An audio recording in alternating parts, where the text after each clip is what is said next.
They were already dividing his empire, while he was still breathing. In a cold Johannesburg hospital room, Billionaire Bongani Mthembu lay motionless, machines speaking louder than his voice ever could. His family whispered outside Cher's signatures control. Not one of them stepped inside. But on the hard floor beside his bed, someone else stayed. A young maid, Sibongile. No title, no power, no reason to be there. Yet, night after night she slept on the tiles, waking at every beep, holding his hand, like it still mattered. And then, something shifted.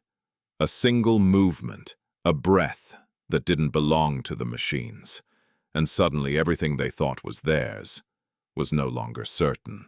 Before we continue, where are you watching from and what time is it in your country right now? If stories like this move you, take a second to subscribe and join our growing family. Sibongile had learned very early in life that kindness did not come with guarantees. It did not promise protection. It did not promise recognition. And most days, it certainly did not promise survival. But still, she chose it. Every single day. Long before the sun rose over Johannesburg, while the city still breathed in the quiet between night and morning, Sibongile would already be awake. The small shack she shared with 2 other women in Alexandra Township barely held the cold out. The roof leaked when it rained. The walls carried the smell of dust and smoke. But it was all she had. She would sit on the edge of her thin mattress, tying her worn shoes slowly, carefully, as if the ritual itself helped her gather strength for what the day would demand. Outside, the streets were already alive. Vendors setting up, taxi drivers shouting routes, children half awake walking to school with empty stomachs and hopeful eyes. Sibongile walked among them quietly, invisible but present. She worked at Baragwanath Hospital, one of the largest public hospitals in the country. But she was not a nurse, not a doctor, not even officially part of the medical staff. She cleaned. Floors, corridors, waiting benches, sometimes even rooms no one else wanted to enter. Her uniform was faded, her name tag slightly cracked, and yet she wore both with a quiet dignity that most people around her never noticed, or never cared to. "Hey, Sibongile!" One of the nurses called out that morning, not even looking up from her phone. "Make sure you clean Ward C properly today. The smell is getting worse." Sibongile nodded gently. "Yes, sister." No complaint, no hesitation. Ward C was where the poorest patients stayed, the ones without insurance, the ones who came in too late, the ones who often left, quietly. It was also where Sibongile spent the most time. Not because she had to, but because no one else did. She moved through the ward with steady hands, wiping surfaces, changing bins, adjusting sheets where she could. And sometimes, when no one was watching, she did more. She spoke, softly, to the old man who hadn't received a visitor in weeks, to the young mother too weak to sit up, to the child who cried in the night when the pain grew too strong. "You're not alone," she would whisper, even when she herself felt exactly that. One afternoon, as she was clearing trays, she noticed a plate barely touched. A patient had been discharged, leaving behind food that would normally be thrown away. Sibongile hesitated. Then slowly, she wrapped the food in a small plastic bag and slipped it into her pocket. Not for herself. For the boy she had seen outside the hospital gate for 3 days straight. Barefoot, quiet, watching. She didn't think anyone had noticed, but someone had. "Are you stealing again?" The voice cut through the corridor like a blade. Sibongile froze. It was Nurse Zanele, arms crossed, eyes sharp with suspicion. I was just..." "Don't lie," Zanele snapped. "We've been watching you. Food disappears, supplies go missing, and every time, you're nearby." Sibongile's fingers tightened around the plastic bag inside her pocket. "It's just leftover food," she said softly. "It was going to be thrown away." "That's not your decision to make."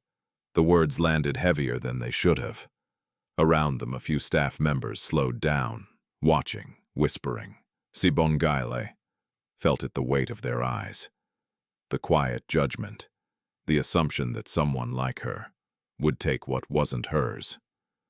"I didn't steal," she said again, her voice barely above a breath. Zanele stepped closer. "Then what do you call it?" "Charity," she scoffed. "You think this hospital is your personal donation center?" A small silence followed, the kind that presses against your chest. Sibongile could have argued. She could have explained. She could have told them about the boy outside, about the nights she had gone to bed hungry herself, about the simple truth that sometimes doing the right thing didn't look clean or official. But she didn't, because she had learned something else in this life. Sometimes, truth doesn't matter when people have already decided who you are. "I'm sorry," she whispered instead. Not because she believed she was wrong, but because it was easier. Zanelli shook her head, clearly unsatisfied. "Next time I report you." Then she walked away. Just like that, the corridor returned to movement. Conversations resumed. Laughter echoed from somewhere down the hall. And Sibongile stayed still for a moment longer. Her eyes dropped to the floor, not in shame, but in quiet endurance. That evening, as her shift ended, she stepped outside the hospital gates. And there he was, the boy, exactly where she had seen him before. Sitting on the curb, knees pulled close to his chest, eyes watching everything but expecting nothing. Sibongile walked over slowly. He tensed when she got closer. "It's okay," she said gently, kneeling down. "I brought you something." She pulled out the plastic bag and handed it to him. For a second, he just stared, as if unsure it was real. Then carefully, he took it. "Thank you," he whispered, his voice small but steady. Sibongile smiled. It wasn't a big moment. No one clapped, no one noticed. But something in her chest felt lighter. For a brief second, the world made sense again. "Eat slowly," she told him, "and come back tomorrow. I'll see what I can find." He nodded, and for the first time, he smiled too. Sibongile stood up, brushing the dust from her uniform. The sky above Johannesburg had begun to darken, the city lights flickering alive one by one. She turned to leave, back to the taxi, back to the long ride home, back to a life that never seemed to get easier. But still, she walked with quiet strength, because even in a world that took from her again and again, she had chosen who she wanted to be. Not rich, not powerful, but kind. And somewhere deep inside the walls of that same hospital, a man lay between life and death. A man whose world was about to collide with hers in a way neither of them could have imagined. But for now, they were still strangers. Two lives moving on separate paths, unaware that fate was already bringing them together. Before the accident, Bongani Mthembu had built his life on one simple belief. Control was everything. Control over money, control over people, control over outcomes, and most importantly, control over trust. Because trust in his world was a liability. Johannesburg knew his name. From glass towers in Sandton to quiet government corridors, Bongani Mthembu was not just wealthy, he was influence itself. His company, Mthembu Holdings, stretched across construction, logistics, energy, and private healthcare contracts. Deals followed him, power followed him, and wherever power gathered, so did enemies. But Bongani never showed fear. Not in public, not in private. He moved through life with the calm certainty of a man who believed nothing could truly touch him. Until the night, everything changed. It had been a long meeting. The boardroom lights had dimmed hours ago, but the tension inside the room had only grown heavier. Contracts were on the table, millions, possibly billions. Faces around him smiled, but their eyes calculated. Bongani saw it all. He always did. That was why he spoke last. "You're rushing this deal," he said, his voice low but firm, cutting through the room like a blade. "And when people rush, they hide things." A few executives shifted uncomfortably. Across the table, his cousin Sibongile Mthembu leaned back, forcing a casual laugh. "You're being paranoid again, Bongani," he said. "Everything has been reviewed." Bongani didn't respond immediately. He just looked at him, and in that silence, something unspoken passed between them. Suspicion, but also something deeper. "History. You said that last time, too," Bongani finally replied.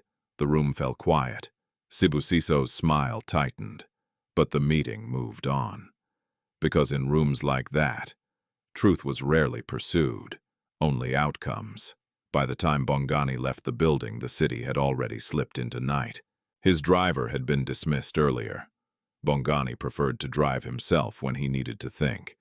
The road ahead stretched wide streetlights, casting long reflections across the asphalt. Inside the car, it was silent. Too silent. He loosened his tie, slightly exhaling. Something didn't feel right. He couldn't explain it, but instinct had carried him this far in life, and it was rarely wrong. As he turned onto a quieter road, his phone vibrated. A message. Unknown number. He glanced at it briefly. "Don't sign anything tomorrow." That was all it said. No name, no explanation. Just a warning. Bongani's grip on the steering wheel tightened. And then, headlights. Too bright. Too fast. From the opposite direction. Before his mind could process what was happening, the other vehicle swerved. Directly into his lane. There was no time to brake, no time to turn. Only impact. The sound was violent. Metal crushing. Glass shattering. The world folding in on itself. Then darkness. Complete. When the ambulance arrived, the wreckage was barely recognizable. And inside it, so was Bongani. The hospital did not treat him like an ordinary patient. Within minutes, calls were made. Doctors rushed in. Private specialists were summoned. Security tightened. Because when a man like Bongani Mthembu fell, the ripple spread far beyond a single life. "He's critical," one doctor said sharply, scanning the monitors. "Internal bleeding, head trauma. We need to stabilize him now. Get surgery ready," another added. Hands moved quickly, efficiently, professionally. But beneath it all, there was tension. Because this wasn't just about saving a life. It was about what that life represented. Hours later, after the surgery, Bongani was transferred to a private ICU room. Machines surrounded him, beeping, breathing for him, watching over every fragile signal that proved he was still there. But Bongani himself was gone, trapped somewhere beyond reach, and outside that room, they began to gather. Sibongile arrived first, dressed sharply, composed. Concern painted perfectly across his face. Behind him came Bongani Mthembu, her expression tight. Her eyes scanning everything, not with grief, but with calculation. "How bad is it?" she asked. The doctor hesitated slightly. "He's alive, but he hasn't regained consciousness." Sibongile nodded slowly as if absorbing the weight of that, but something in his eyes didn't match the moment. Recovery chances, Nomvula pressed. "It's too early to say." That answer lingered. Uncomfortable, uncertain, and in that uncertainty, opportunity began to grow. "Make sure he gets the best care," Sibongile said, his tone smooth. "Money is not a problem." The doctor nodded, but after they walked away, Nomvula leaned closer to Sibongile, lowering her voice. "If he doesn't wake up soon," she murmured, "we need to act." Sibongile didn't respond immediately. He just looked through the glass window, at Bongani lying still inside. Then quietly, "We will." By morning, the hospital had changed. Security increased, access restricted. Only approved personnel allowed near Bongani's room. But systems, no matter how controlled, always had gaps. And that was how someone like Sibongile would eventually step inside. At first, Bongani's condition remained the same. No movement, no response, only the machines. Doctors came and went, nurses adjusted drips, specialists reviewed charts, but none of them stayed long, because to them, he was a case, a complex one, but still a case. Outside decisions were already being made, meetings scheduled, documents prepared, power slowly shifting, all while the man at the center of it all lay silent, unaware, or so they believed. Because somewhere deep inside that silence, something remained. Not consciousness, not yet, but something closer to it than anyone could measure. A flicker, a presence, a man who had built his entire life on control, now suspended in a place where he had none, and fate, quiet, patient, unseen, was preparing to place someone beside him, who had nothing, and yet would become the only one who truly stayed. But that moment had not come yet. Not fully. For now Bongani remained trapped in the dark, and outside his room, the world he had built was already beginning to betray him. The ICU had its own kind of silence, not the peaceful kind, but the kind that pressed against your chest, reminding you that life inside those walls was fragile, measured, borrowed. Sibongile felt it the moment she stepped in. She had been reassigned that morning. Temporarily, they said. Someone had called in sick. Someone else refused to work the late ICU rotation. And somehow the task had fallen to her. Just clean and leave, Nurse Zanelle had warned. Don't touch anything you don't understand. Sibongile nodded as she always did. But the moment she entered the private ICU wing, she knew this was different. The floors were cleaner, the lights softer, the machines more advanced. Even the air felt heavier, like it carried the weight of decisions made by people who never had to worry about money. And at the end of the corridor, room 7, 2 security guards stood outside. They barely glanced at her. To them, she was invisible. Just another cleaner pushing a cart. Make it quick, one muttered. Sibongile lowered her head slightly. Yes. She stepped inside. And for a moment, she stopped breathing. Bongani Mthembu lay before her. Not as the powerful man she had heard whispered about in corridors. Not as the billionaire whose name carried weight across the city. But as a man, still, silent, surrounded by machines that spoke in his place. Sibongile moved slowly, almost carefully, as if afraid her presence alone might disturb something sacred. She began with the routine, wiping surfaces, emptying bins, adjusting what needed to be adjusted. Her hands were steady, but her eyes kept drifting back to him. There was something about the room, something that didn't feel like the others. In Ward C, patients cried, groaned, called out, "Here." There was only the sound of machines, and a man who could not answer them. Sibongile hesitated. Then, without fully realizing why, she spoke. "Good morning, sir." Her voice was soft, almost uncertain. Nothing changed. The machines continued. The room remained the same. Still she stepped closer. "My name is Sibongile," she continued gently. I'm just here to clean." A small pause. "I heard your name," she added. "Bongani Mthembu." It felt strange saying it out loud, as if the name itself belonged to a world far removed from hers. She reached for the bedside table, wiping it slowly. "You must have a lot of people waiting for you," she said quietly. "Important people." Her eyes flickered toward the door, then back to him, but she hesitated, then let out a small breath. "I didn't see anyone inside." The words lingered in the air, not accusing, not bitter, just honest.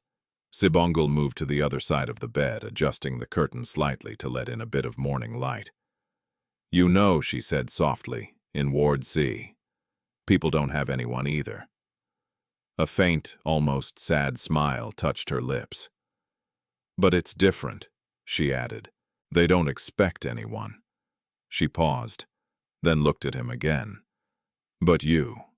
Her voice softened further.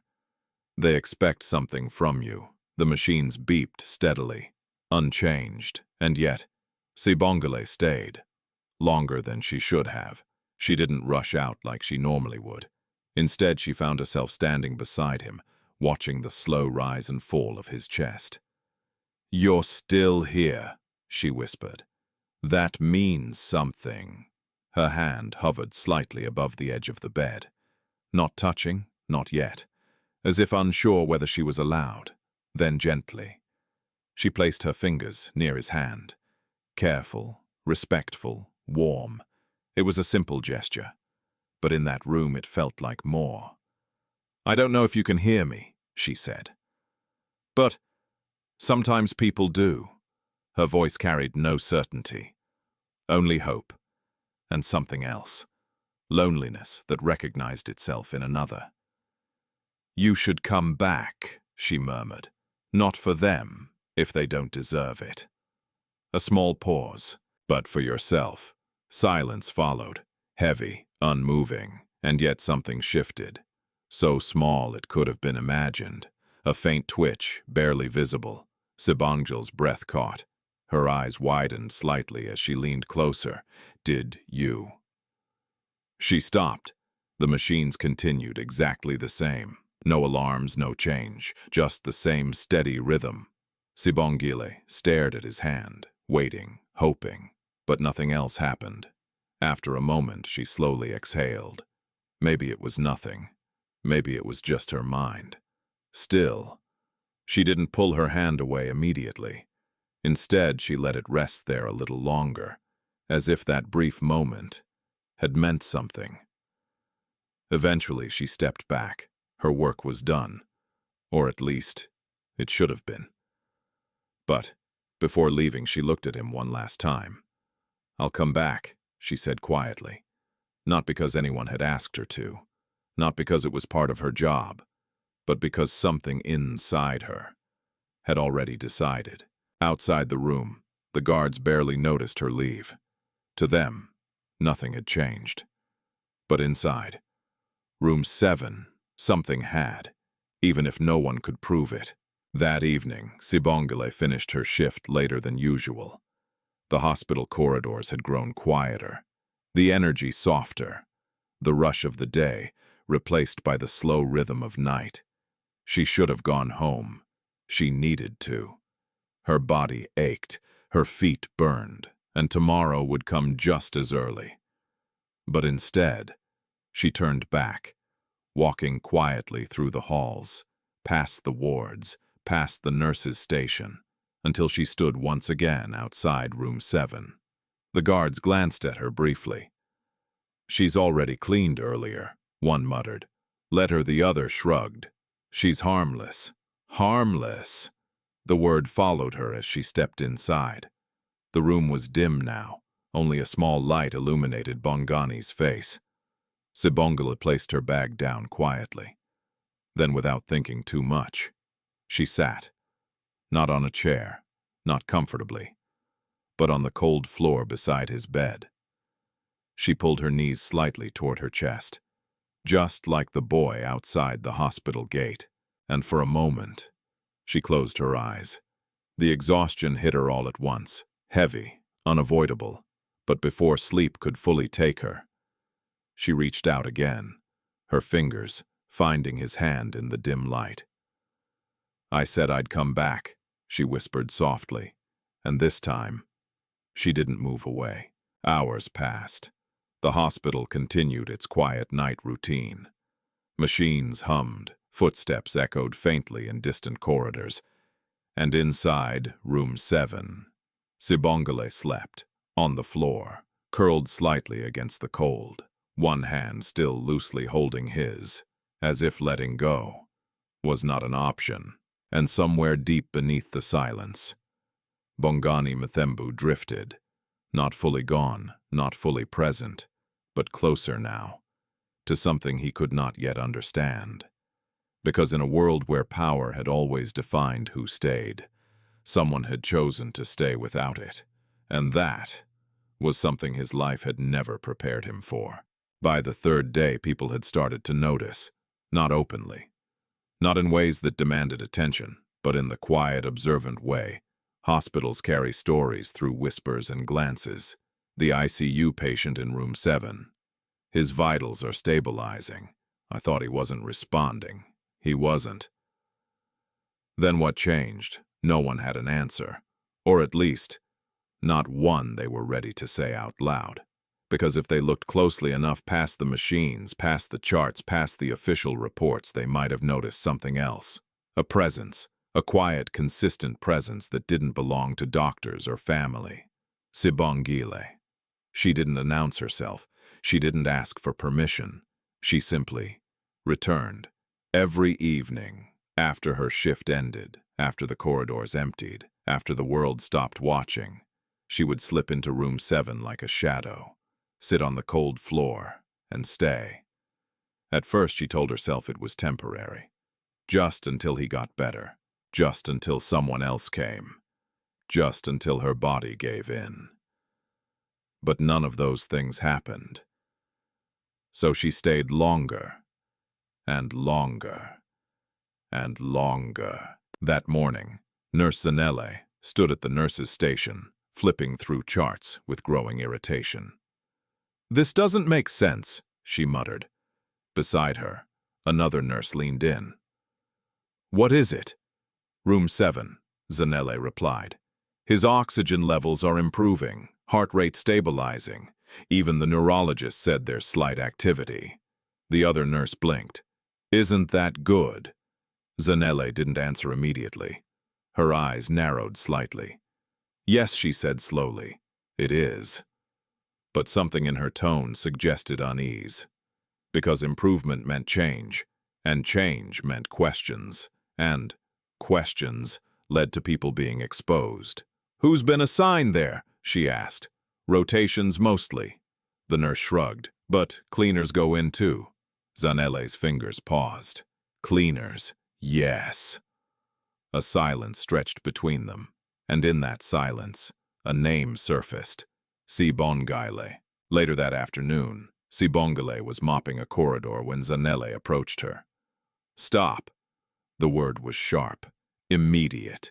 Sibongile straightened slightly, lowering the mop. "Yes," Sister Zanelle studied her.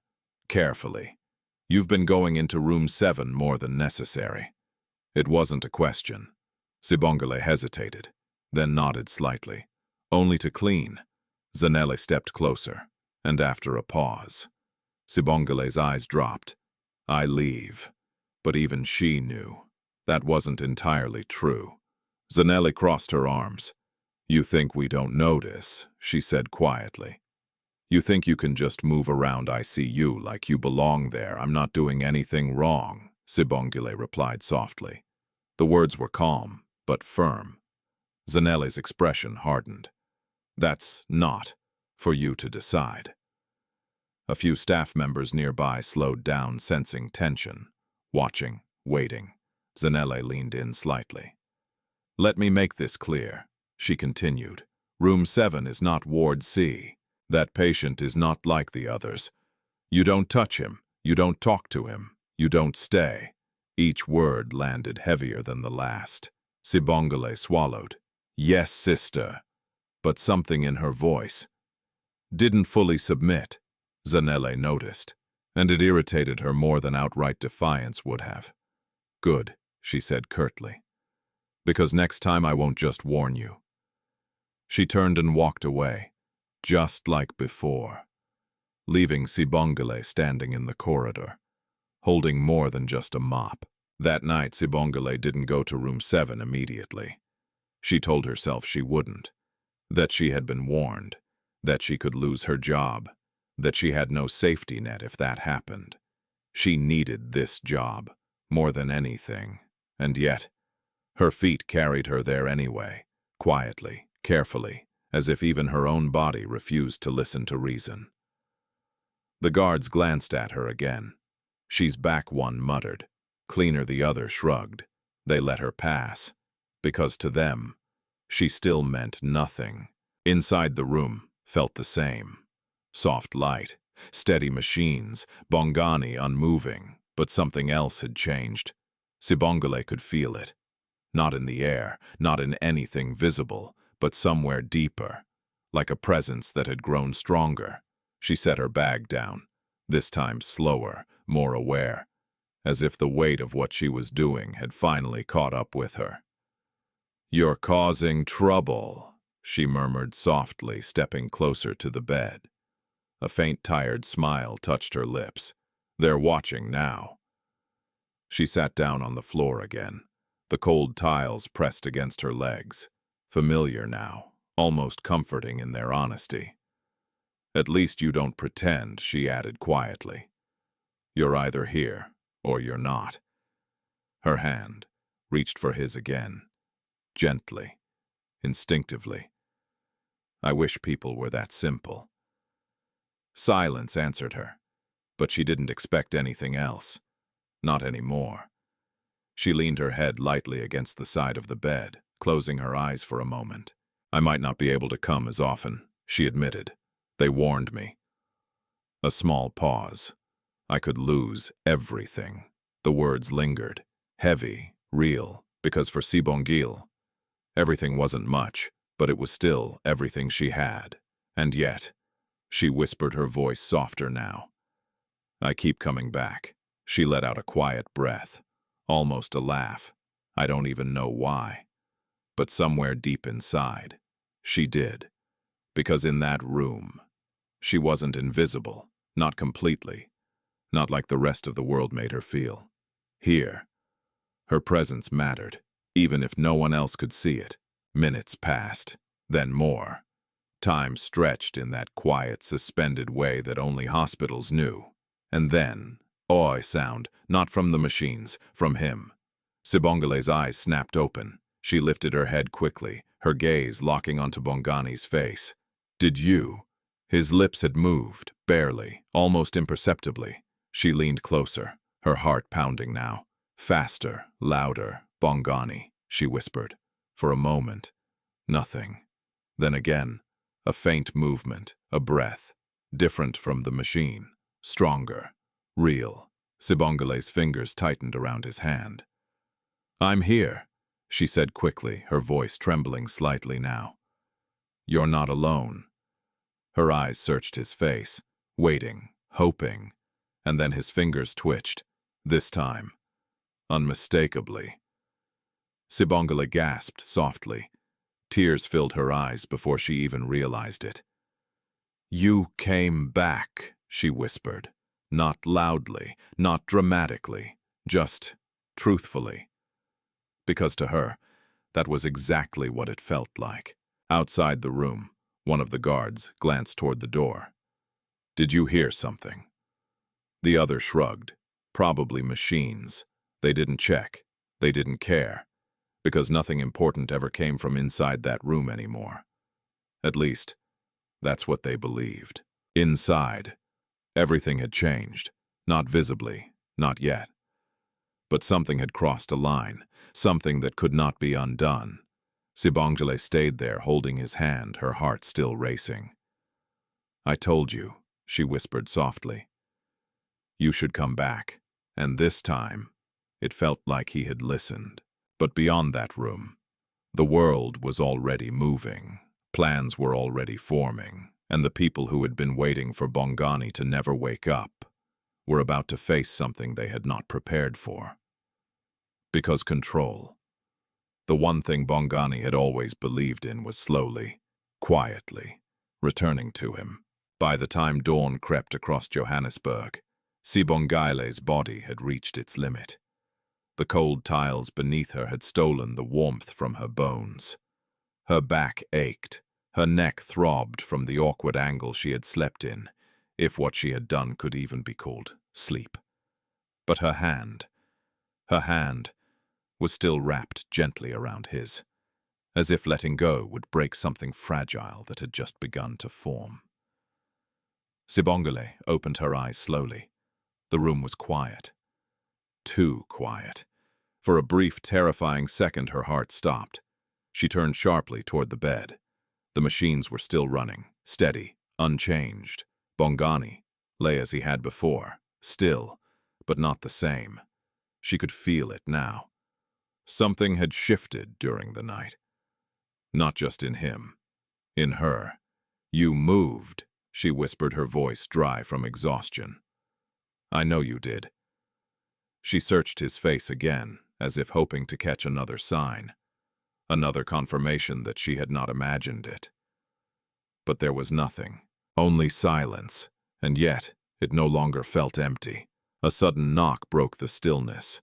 Sibongile's eyes widened. Panic surged through her instantly. She pulled her hand away, scrambling to her feet as the door began to open. It was one of the guards. He stepped in halfway, scanning the room. "You're still here," he muttered. Sibongile lowered her head quickly. I came early to clean." The guard frowned slightly, suspicious, but not enough to act. "Make it quick," he said. "Family will be here soon." "Family?" The word tightened something in her chest. She nodded. "Yes." The guard left. The door closed, and, just like that, the fragile safety of the night was gone. Sibongile moved quickly now, wiping surfaces, straightening what little she could, returning to the role the world had assigned her. Invisible, replaceable, but before she left, she allowed herself one last moment. She stepped closer to the bed. Carefully, quietly. "I'll come back," she whispered again. Then she paused, her eyes softening. "But you have to keep fighting." A small silence followed. Then she turned and left. Outside, the hospital was waking up. Doctors arriving, nurses changing shifts, voices rising. Life continuing as if nothing extraordinary had happened. Because to them, nothing had. Later that morning, Sibongile Mthembu walked into the hospital with controlled urgency. Beside him, Nomvula moved with equal purpose, her heels clicking sharply against the polished floor. They didn't speak much. They didn't need to. The situation had already been discussed, planned, measured. "How is he?" Sibongile asked as they approached the doctor. "Stable," the doctor replied. "There are signs of improvement." The words landed heavier than expected. Nomvula's eyes flickered. "Improvement," she repeated carefully. "Yes," the doctor said. "It's early, but there's neurological response." A silence stretched between them. Not relief, not joy, something else, something colder. "How long until he regains full consciousness?" Sibongile asked. "We can't say for sure." Another pause. Nomvula stepped slightly closer. "And if he doesn't?" The doctor hesitated. "Then his condition remains critical." That was all she needed. Inside the ICU room, they stood at the glass window. Looking in, Bongani lay exactly as before. Silent, unmoving, but now uncertain. Sibongile's jaw tightened slightly. "This wasn't supposed to happen this quickly," Nomvula murmured under her breath. Sibongile didn't respond. He simply watched, calculating, reassessing, because plans could change. But control had to be maintained. "Reduce the intervention," Nomvula said quietly. Sibongile turned to her. "Careful," he replied. "Too obvious." "We don't need obvious," she said. "Just slower." Her eyes remained fixed on the man inside the room. If he wakes up too soon, everything collapses. The truth of that hung between them, heavy, real, and dangerous. Back in ward, Sibongile tried to focus, but her mind refused. Every wipe of the floor, every step down the corridor, every voice around her felt distant, muted, because her thoughts were somewhere else. Room 7, his hand, that movement. "You're distracted." The voice came from behind her. Sibongile turned quickly. It was Nandi Kumalo. Unlike most of the staff, Nandi didn't carry the same sharp edge in her tone. Her eyes were observant, but not cruel. I'm sorry, Sibongile said softly. I didn't sleep well. Nandi studied her for a moment, then glanced around, lowering her voice slightly. You've been going to ICU. It wasn't a question. Sibongile froze. Her grip tightened on the mop handle. I was assigned there, she replied carefully. Nandi tilted her head slightly. And after your shift, silence. Sibongile didn't answer. She didn't need to. Nandi sighed quietly. You need to be careful, she said. People are watching. I know. Then why keep going? The question lingered. Simple, but impossible to answer easily. Sibongile looked down, searching for words that didn't sound foolish, or reckless, or dangerous. I don't think he should be alone, she said finally. Nandi blinked, caught off guard. That's not your responsibility. I know. Another pause. But someone has to stay. The words were quiet, but they carried weight. Nandi watched her closely, trying to understand, trying to place this girl in a world where motives were usually clear. But Sibongile didn't fit that pattern. You're going to get yourself in trouble, Nandi said softly. Sibongile nodded. I probably already am. That evening, Sibongile hesitated longer than usual. Standing at the end of the corridor leading to ICU, her heart was heavier. The warnings louder, the risk clearer. She could walk away. She should walk away. But instead, she took a step forward, then another, and another, until she stood once again. Outside room 7, the guards barely reacted. She's stubborn, one muttered. Let her, the other shrugged. They opened the door. Inside the room felt different. Not because of anything visible, but because Sibongile knew. She wasn't the only one aware anymore. The game had changed, even if no one had said it out loud. She walked to the bed slowly, her movements more careful now, more aware. They know something, she whispered softly. Her hand found his again, instinctively. They're watching, she exhaled slowly, and I don't think they want you to wake up. The words hung in the air. Dangerous, but true. For the first time, fear crept into her voice. Real fear, not for herself, but for him. You have to come back, she said, her grip tightening slightly. Not just for you, but because something is wrong. A long silence followed, then a breath. Deeper than before. Stronger. Sibongile's eyes filled instantly. You hear me? She whispered. This time, she wasn't guessing. Outside that room, plans were shifting. Inside that room, life was returning, and caught between those two forces was a girl who had nothing to gain, nothing to protect, except the simple belief that no one should be left alone in the dark. By the end of the week, the hospital had begun to speak in careful tones, not loudly, not officially, but in the quiet exchanges between nurses changing shifts, in the subtle pauses during doctors' briefings, in the way certain charts were reviewed twice instead of once. Room 7 was no longer just another critical case. It had become a question, one that no one could answer directly, and questions made people uncomfortable. He's responding to stimuli more consistently, said one of the neurologists, flipping through Bongani's chart. Across the table, Dr. Themba Nkosi adjusted his glasses, his expression thoughtful. Define consistently, he said. Reflex movement at first, the neurologist replied. But now, there are patterns.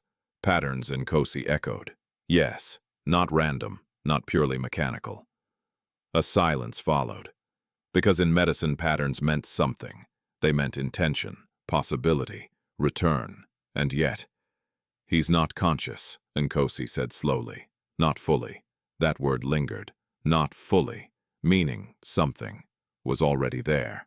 Outside that meeting room, Sibongile was wiping down a bench, her movements slower than usual. Her body had not recovered from the nights on the cold floor. Her eyes carried the weight of sleep she had not had.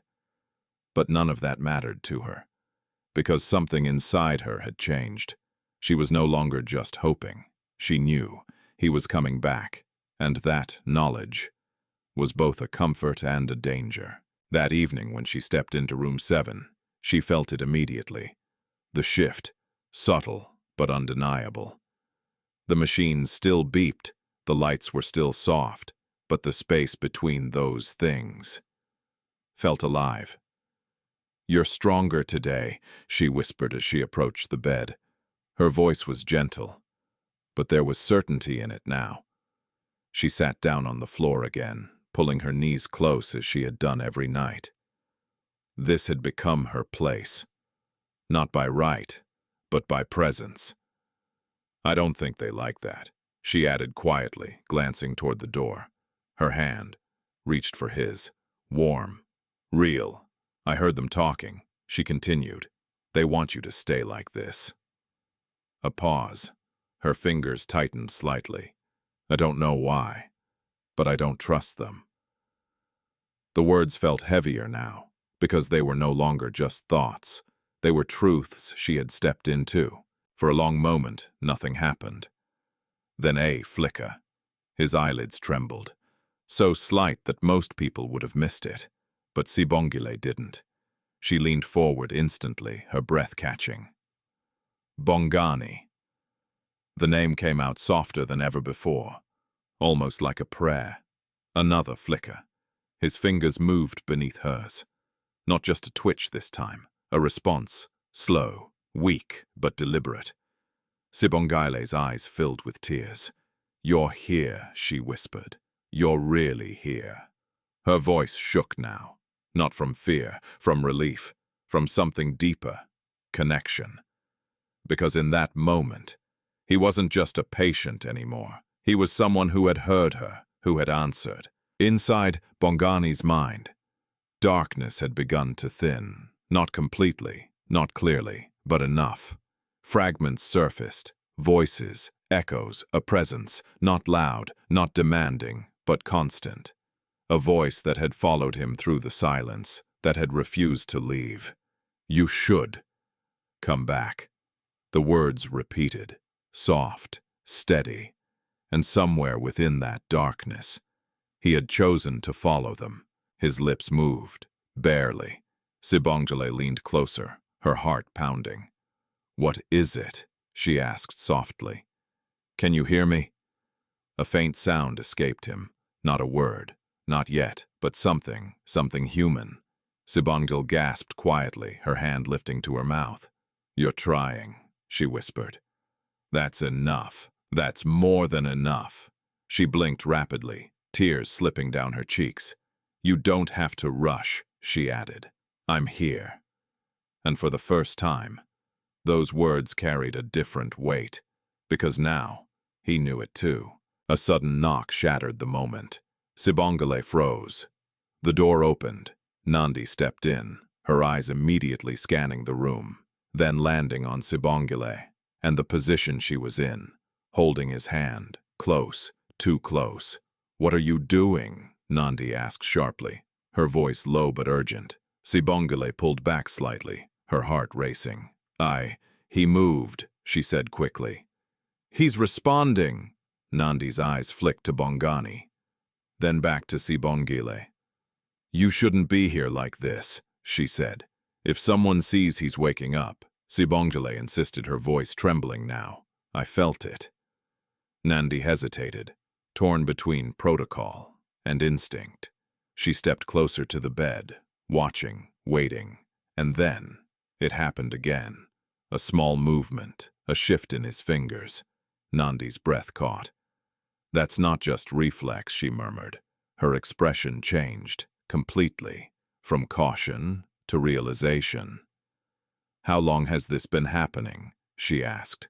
Sibongile swallowed. "A few days." Nandi turned to her sharply. "A few days," she repeated. "Why didn't you tell anyone?" Sibongile hesitated, then answered honestly. "Because I didn't think they would believe me." A silence followed, heavy, Because Nandi knew. She was right. Nandi exhaled slowly, thinking quickly now. "We need to be careful," she said.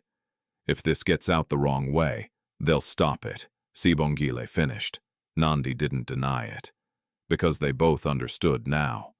This wasn't just about a patient recovering. It was about who wanted him to, and who didn't. From that moment on, everything changed. Nandi began adjusting reports. Carefully, subtly. Not enough to raise suspicion, but enough to protect the truth. Dr. Nkosi was informed quietly, privately. And unlike the others, he listened. Closely. "Continue monitoring," he said. "But don't announce anything yet." Why, Nandi asked. Nkosi's eyes hardened slightly. Because if someone is trying to control his recovery. He paused. "We need to know who." That night Sibongile returned again. But this time, she wasn't alone in what she knew. The weight she carried had shifted, shared now, protected, at least a little. She sat beside the bed as always, her hand finding his without hesitation. "You're not alone anymore," she whispered. Not just to him, to herself. Bongani's breathing deepened slightly. His body still weak, still caught between worlds, but moving, returning, and somewhere inside him. A decision had already been made. To come back. Not for power, not for control, but because someone had stayed when no one else did. Outside that room, Sibusiso stood in the corridor watching from a distance. His eyes narrowed slightly. Because something felt wrong. Not visibly, not provably, but instinctively. And men like him didn't ignore instinct. "Watch that room more closely," he said quietly to one of the guards. The guard nodded. "Yes, sir." The game had begun. Not loudly, not openly, but quietly, dangerously, and at the center of it was a girl who had nothing, standing against people who had everything, and a man who was slowly coming back to take it all back. By the next morning, the hospital felt different, not in a way anyone could clearly point to, not in a way that would show up in reports or charts, but in the way conversation stopped when certain people walked by, in the way security guards lingered a little longer than necessary, in the way doors that used to remain open were now quietly closed. Something was shifting beneath the surface, and Sibongile could feel it. She noticed it first at the nurse's station. Voices that once ignored her now lowered when she approached. Eyes followed her a second longer than usual. Even Nurse Zanelle, who had always been openly critical, had grown watchful. Not louder, not harsher, just more careful, as if she were waiting for something, or someone. "You've been busy lately," the voice came from behind. Sibongile turned slowly. Zanelle stood there, arms folded, her expression unreadable. "I've just been working," Sibongile replied quietly. Zanelle stepped closer. "Funny," she said. "Because ICU seems very interested in you." Sibongile's fingers tightened slightly around the cloth she was holding. "I only go where I'm assigned." "Do you?" Zanelle tilted her head. There was no accusation in her tone. That made it worse.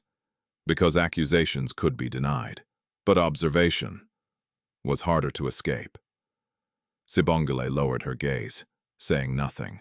Zanelle studied her for a moment longer, then leaned in slightly. "Be careful, Sibongile," she said softly. "Some rooms don't belong to people like you." The words were quiet, but sharp, cutting deeper than any raised voice could. Then she straightened and walked away, leaving behind a silence that lingered. That afternoon, Sibongile tried to keep her distance. She stayed in Ward C longer than necessary, took on extra cleaning tasks, avoided the ICU corridor entirely. But her mind would not follow. Every sound, every step, every passing minute pulled her back toward room 7, toward him. You're going to wear a hole in the floor if you keep pacing like that. Sibongile looked up. Nandi stood nearby, watching her with a faint, knowing expression. I'm not pacing, Sibongile said softly. Nandi raised an eyebrow. Then what do you call it? Sibongile didn't answer, because there was no word for what she was feeling. Not worry, not fear, something in between, something that told her. Time was running. They're watching you more closely now, Nandi said quietly. I know, and not just you. Sibongile's chest tightened slightly. What do you mean? Nandi glanced around, lowering her voice further. Room 7, she said. There's been a request to reduce unnecessary interaction. Sibongile's heart dropped. That's not medical, she whispered. No, Nandi agreed. It's not. A silence followed. Heavy. Understanding passed between them without needing words. They don't want him to wake up, Sibongile said finally. Nandi didn't respond. Because she didn't need to. That night Sibongile didn't hesitate. Not anymore. Fear had already taken its place inside her, but something stronger had settled beside it. Determination. She walked straight to the ICU. The guards looked at her differently this time. Longer. Harder. You again, one muttered. I need to clean room 7, she said quietly. It was cleaned earlier. I was told to check again. The guard hesitated, then shrugged. Make it quick. The door opened. Inside the room, felt charged. Not physically, but emotionally, as if something was waiting. Sibongile stepped closer to the bed, her movements slower now, more aware. I don't have much time, she whispered. Her hand found his immediately, warm, familiar. I think they're going to try something. Her voice trembled slightly, not from uncertainty, from knowing. I don't know what, but I feel it. She leaned closer, her eyes searching his face. You have to wake up, she said. Soon. A long pause followed. Then his breathing changed. Subtle, but stronger. Sibongile's grip tightened. I know you hear me, she whispered urgently. You have to fight. Behind the wall, just outside the room. 2 figures stood in the dim corridor, Sibongile and Nomvula, watching through the narrow gap in the door. She's been coming here every night, Nomvula murmured. Sibusiso's eyes narrowed. And now he's improving. The connection didn't need to be spoken. It was already understood. That girl is a problem, Nomvula said. Sibongile didn't respond immediately. He simply watched, studying, calculating, because problems could be removed. Inside the room, Sibongile leaned closer. I don't know who did this to you, she whispered, but they're still here. Her voice dropped lower, almost breaking, and I don't think they're done. A silence followed. Then his fingers moved, stronger this time, holding onto hers, not just responding, gripping. Sibongile gasped softly. Tears filled her eyes instantly. You're coming back, she whispered, her voice trembling now. Please, don't stop. Outside, Sibongile stepped back from the door. His expression had changed. Not panic, not yet, but something close. We can't wait any longer, Nomvula said. Sibongile nodded slowly. Arrange it, he replied. Her eyes sharpened. How he turned slightly, his voice low, controlled. Adjust the medication schedule, he said. Nothing obvious, just enough. Nomvula's lips curved faintly.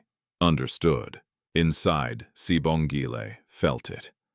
A shift, not in the room, in the air, as if something unseen had moved closer, watching, closing in.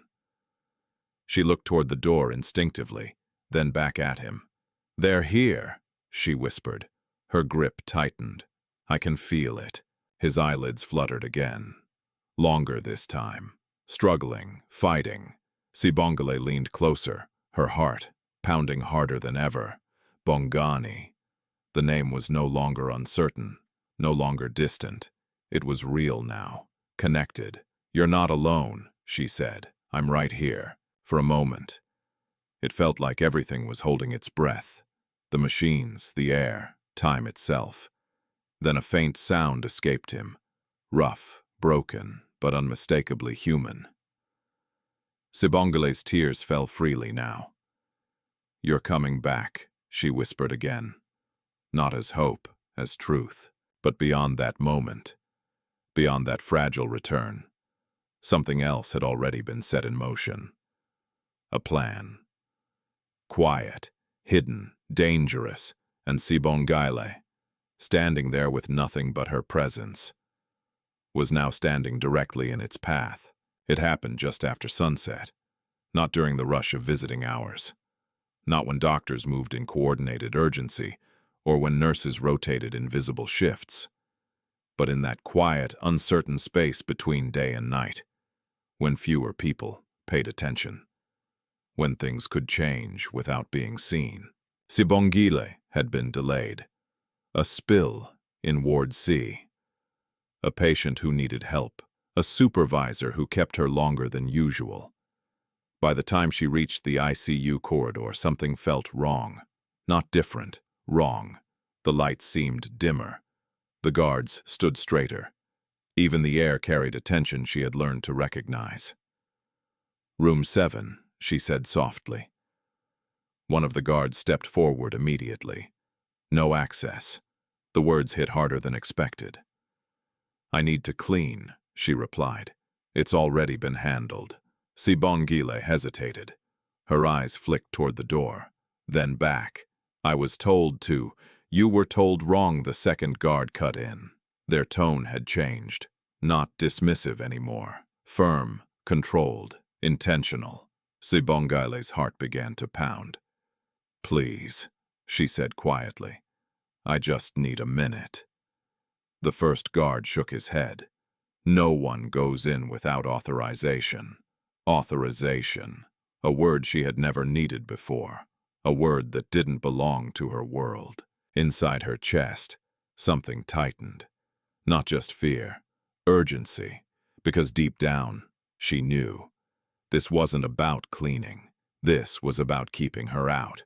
"Who gave the order?" she asked. The guards exchanged a brief glance. Then one of them shrugged. "Management." That was all. No names, no explanations. Just a wall she couldn't see through. Sibongile stepped back slowly, her mind racing, her body already moving. Not away, around. She turned down the side corridor, her pace quickening. There were other entrances, other ways. The hospital was full of paths most people never noticed. But Sibongile had spent years here. Invisible. And invisible people. Saw everything. She moved quickly through a service hallway past storage rooms and unused equipment. Her breath came faster now, her thoughts louder. "They're doing something," the words repeated in her mind. Over and over. She reached the back entrance of the ICU wing. Locked, of course. Her hands trembled slightly as she tested the handle anyway. Nothing.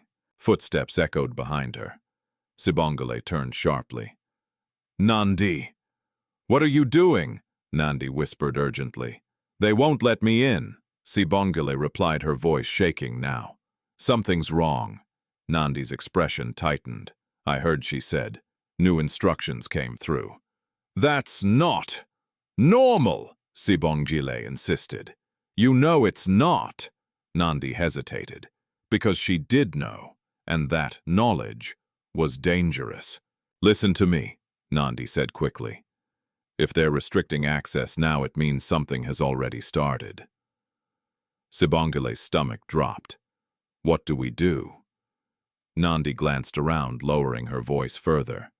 "There's a medication route change scheduled tonight," she said. "I saw it in the system."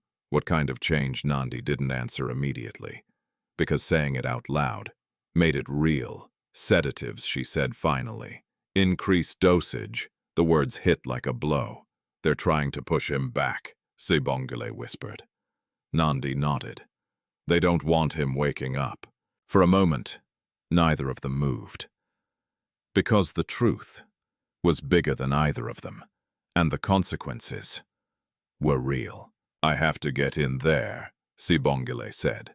Nandi grabbed her arm. No, she said sharply. If you get caught now, I don't care. Sibongile cut in. Her voice was no longer soft, no longer uncertain. I'm not leaving him. The words hung in the air, solid, unshakable. Nandi stared at her, really stared this time, trying to understand how someone with nothing could stand so firmly against everything. You could lose your job, Nandi said. I already have nothing to lose, Sibongile replied.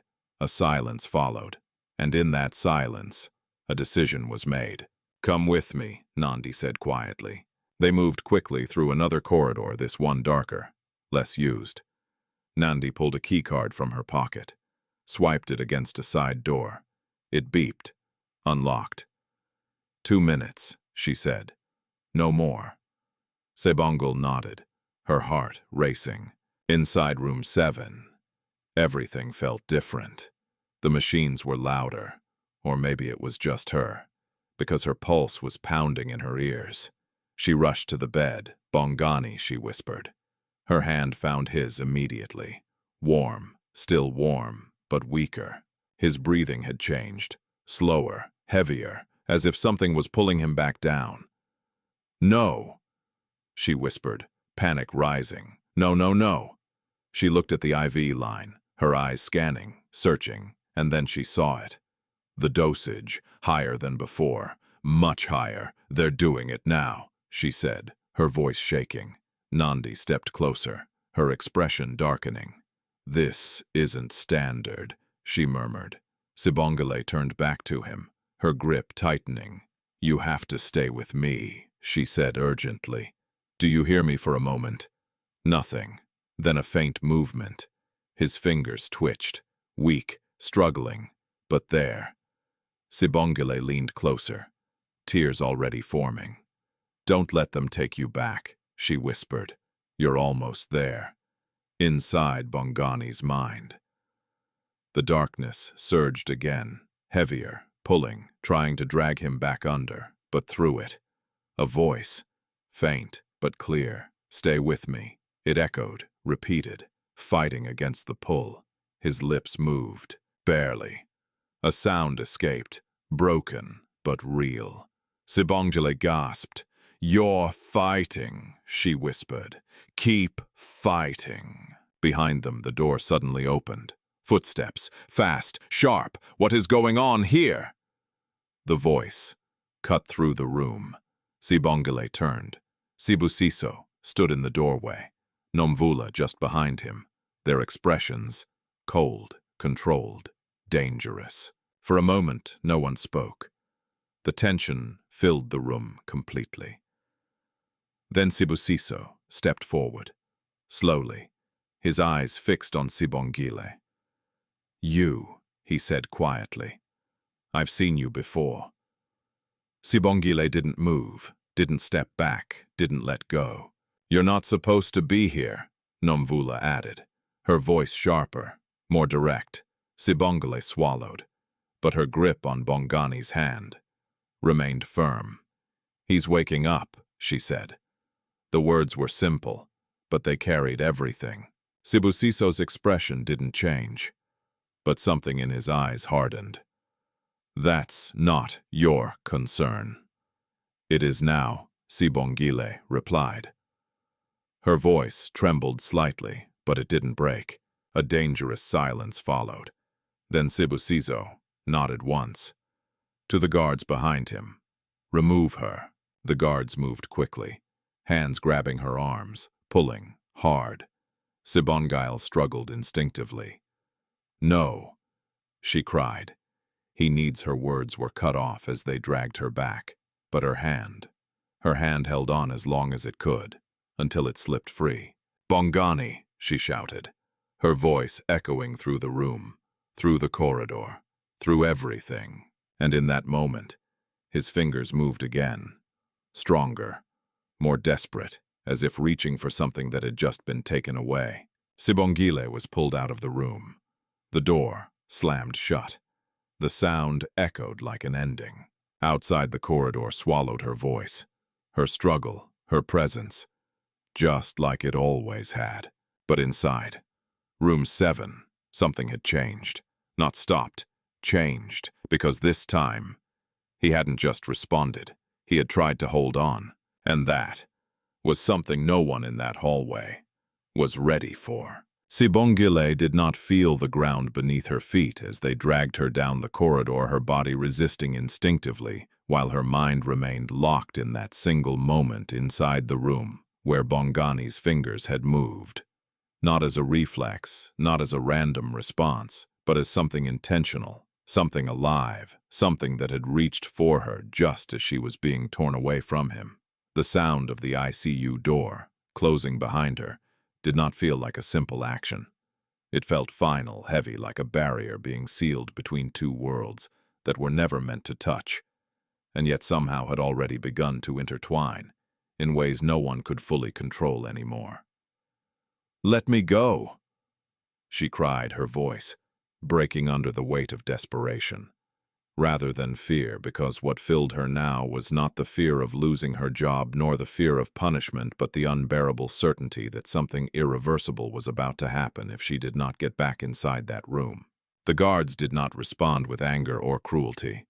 Their grip was firm, practiced, detached, as if she were no more than a disturbance being removed from an ordered space. And that quiet indifference hurt more than violence ever could, because it reminded her once again how easily people like her could be erased without consequence. When they finally released her near the end of the corridor, she stumbled slightly, catching herself against the wall as her breath came unevenly. Her chest rising and falling too fast, her hands still trembling from the absence of his, as though her body had not yet accepted that the connection had been broken. Behind her, the ICU remained guarded, sealed, controlled. Inside it, Bongani Mthembu was no longer just a patient. He had become something else. A risk, a threat, a man who was not supposed to return. And Sibongile understood that now with a clarity that left no room for doubt. "They're going to hurt him," she whispered, not as a question, not as speculation, but as a truth that had already settled into her bones. Nandi stood a few steps away, her face pale, her posture rigid, in a way that revealed how much she was holding back, because unlike Sibongile, she fully understood the systems inside that hospital. The hierarchy, the invisible lines that could not be crossed without consequences, that reached far beyond a single job.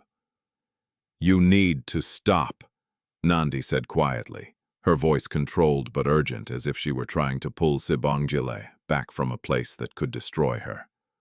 But Sibongile shook her head slowly, her eyes still fixed on the direction of room 7, as if she could somehow see through the walls, through the guards, through everything that separated her from him. "I can't," she replied, and this time there was no hesitation in her voice, no softness that could be mistaken for uncertainty, because something inside her had shifted completely, something that no longer allowed her to step back into silence.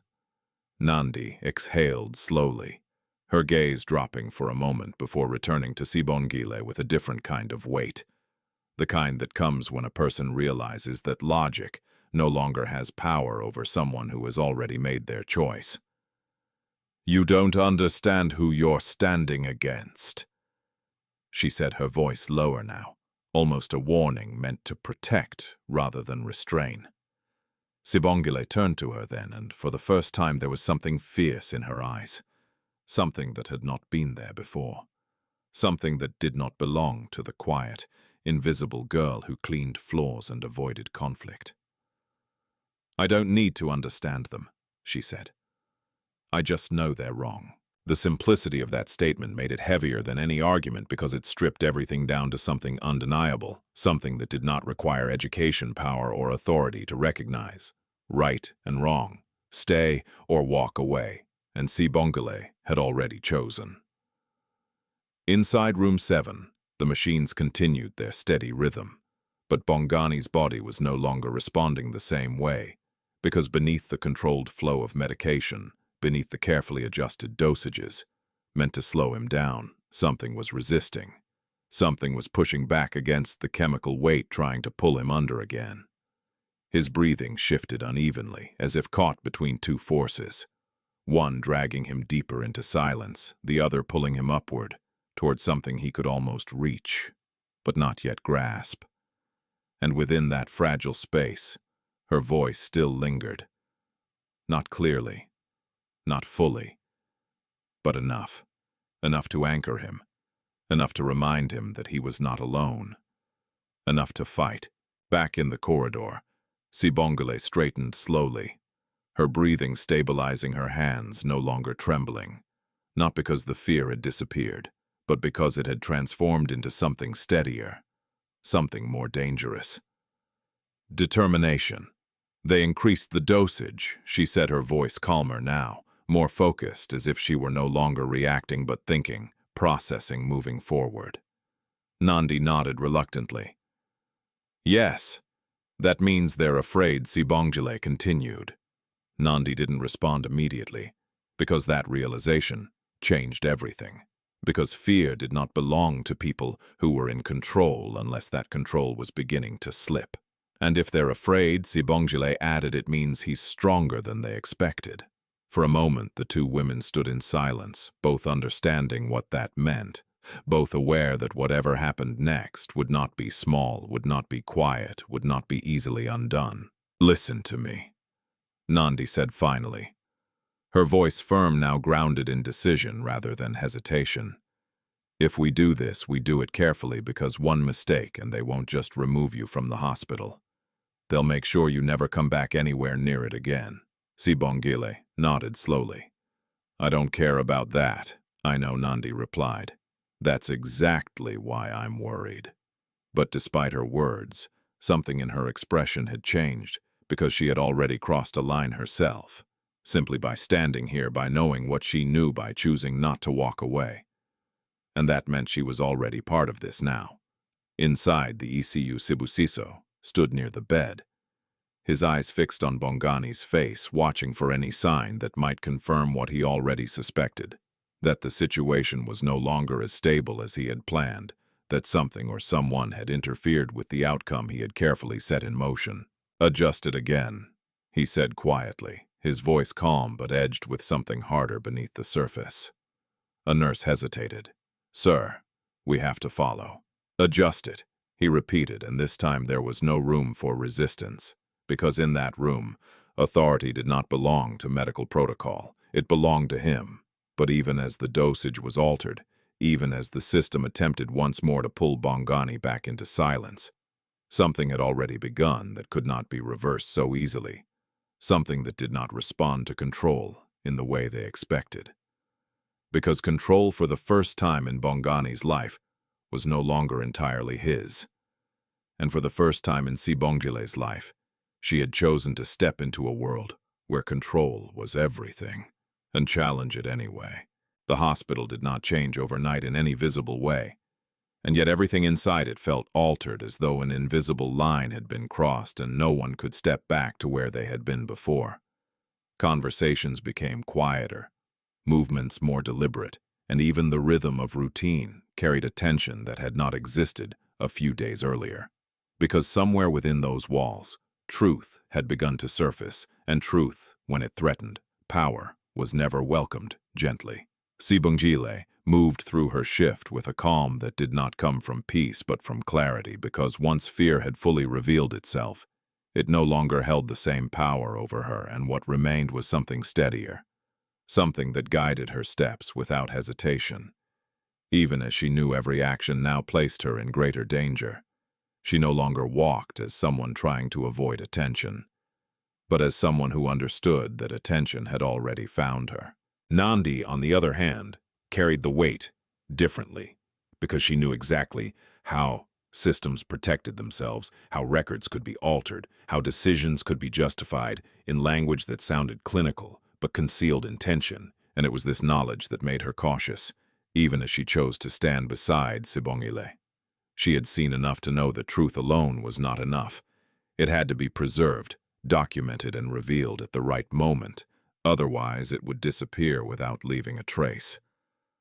"We need evidence," Nandi said quietly, as they stood near an empty supply room, her voice low enough to avoid being carried beyond the door. Because even walls in that hospital seemed to listen more closely now. Sibongile nodded, though the word itself felt distant compared to the urgency she carried inside her chest.